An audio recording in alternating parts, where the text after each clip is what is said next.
Hello everyone, it's been another lovely day today. I'll tell you what I did today.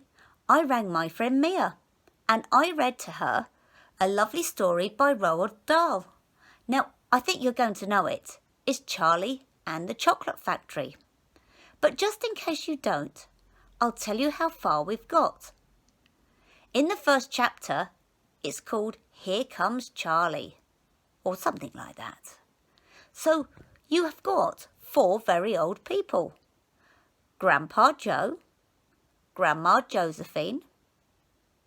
They sleep at one end of the bed, and at the other end of the bed is Grandpa George and Grandma Georgina. Then you've got Mr. Bucket, he works at the toothpaste factory, and his wife, Mrs. Bucket.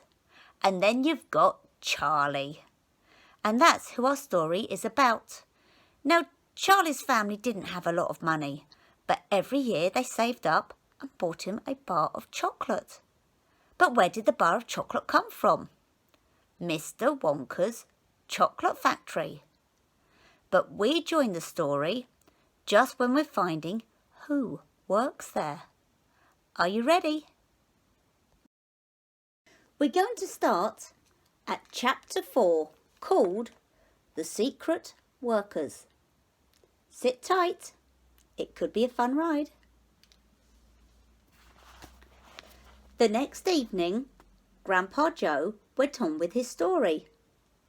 You see, Charlie, he said, not so very long ago, there used to be thousands of people working in Willy Wonka's factory.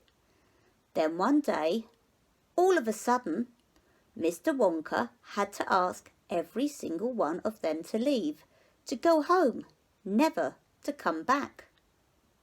But why? Asked Charlie. Because of spies. Spies? Yes, all the other chocolate makers, you see, had begun to grow jealous of the wonderful sweets that Mr. Wonka was making, and they started sending in spies to steal his secret recipes. The spies took jobs in the Wonka factory, pretending that they were ordinary workers. And while they were there, each one of them found out exactly how a certain special thing was made. And did they go back to their own factories and tell? Asked Charlie. They must have, answered Grandpa Joe, because soon after that, Fickle Gruber's factory started making an ice cream that would never melt, even in the hottest sun. Then Mr. Prodnose's factory came out with a chewing gum that never lost its flavour, however much you chewed it.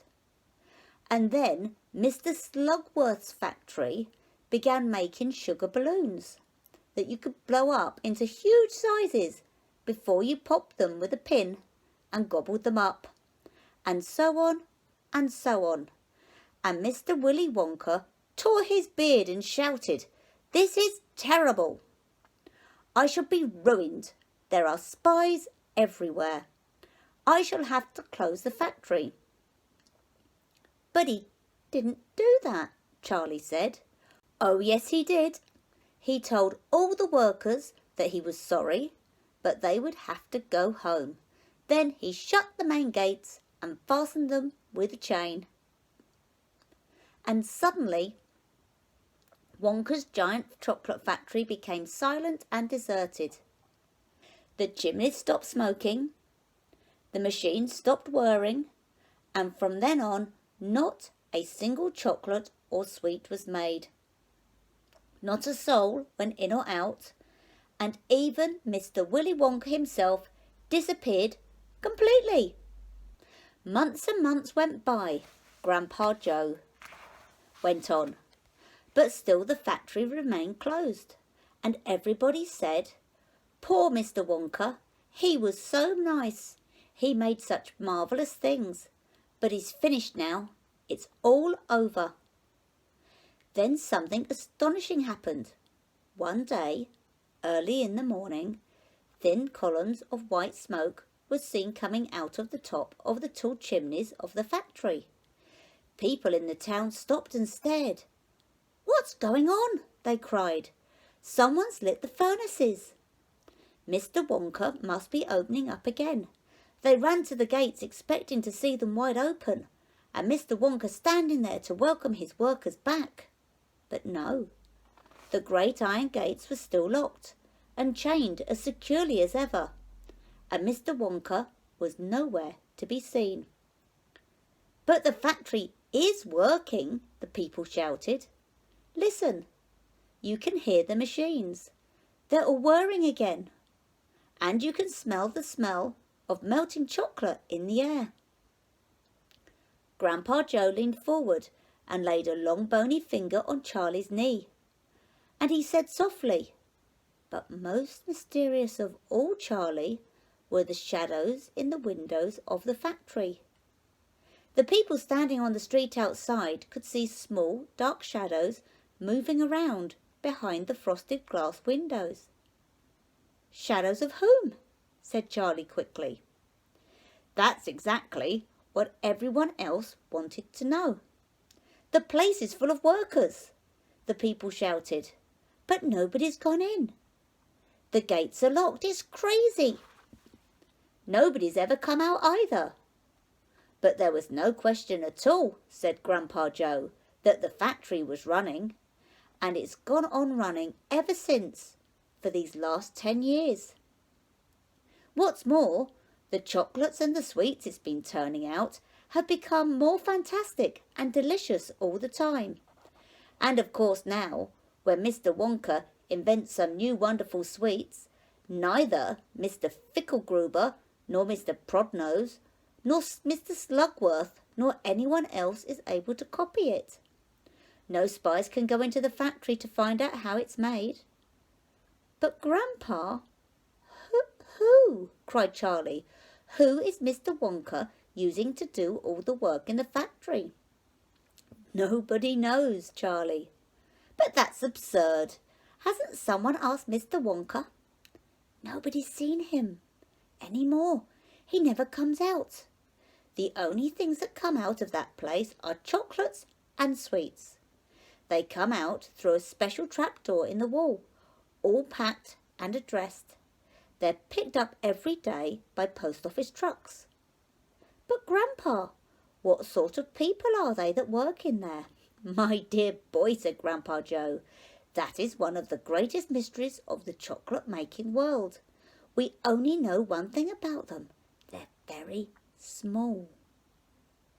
The faint shadows that sometimes appear behind the window, especially at night when the lights are on, are of those tiny people, no taller than my knee. There aren't such people, Charlie said. Just then, Mr. Bucket, Charlie's father, came into the room. He was home from the toothpaste factory and was waving an evening newspaper rather excitedly. Have you heard the news? He cried. He held up the paper so they could see the huge headline. The headline said, Wonka Factory to be opened at last to lucky few. Chapter 5. The Golden Tickets. You mean people are actually going to be allowed to go inside the factory? Cried Grandpa Joe. Read us what it says, quickly. All right, said Mr. Bucket, smoothing the newspaper out. Listen. Mr. Willy Wonka, the confectionery genius, whom nobody has seen for the last 10 years, sent out the following notice today. I, Willy Wonka, have decided to allow 5 children, just 5, mind you, and no more, to visit my factory this year. These lucky 5 will be shown around by me personally. They will be allowed to see all the secrets and the magic of my factory. Then, at the end of the tour, as a special present, all of them will be given enough chocolates and sweets to last them for the rest of their lives. So watch out for the golden tickets. 5 golden tickets have been printed on golden paper. The tickets have been hidden underneath the ordinary wrapping paper of 5 ordinary bars of chocolate. These 5 bars may be anywhere in any shop, in any street, in any town, in any country in the world, upon any counter where Wonka sweets are sold. And the 5 lucky finders of these 5 golden tickets are the only ones who will be allowed to visit my factory and see what it's like now inside. Good luck to you all and happy hunting. Bracket. Signed, Willy Wonka. Close bracket. The man's dotty, muttered Grandma Josephine. He's brilliant, cried Grandpa Joe. He's a magician. Just imagine what will happen now. The whole world will be searching for those golden tickets. Everyone will be buying Wonka's chocolate bars in the hope of finding one. He'll sell more than ever before. Oh, how exciting it would be to find one. And all the chocolates and sweets that you could eat for the rest of your life, for free, said Grandpa George. Just imagine that. They'd have to deliver them in a truck, said Grandma Georgina. It makes me quite ill to think of it, said Grandma Josephine. Nonsense, cried Grandpa Joe. Wouldn't it be something, Charlie, to open a bar of chocolate and see a golden ticket glistening inside? It certainly would, Grandpa, but there isn't a hope, Charlie said sadly. I only get 1 bar a year. You never know, darling, said Grandma Georgina. It's your birthday next week. You have as much chance as anybody else. I'm afraid that simply isn't true, said Grandpa George. The kids who are going to find the golden tickets are the ones who can afford to buy bars of chocolate every day. Our Charlie only gets 1 a year. There isn't a hope. You know what? I think we'll leave it there tonight. We're going to meet the other characters in the next few chapters. So we'll leave that till tomorrow. So until then, sleep tight.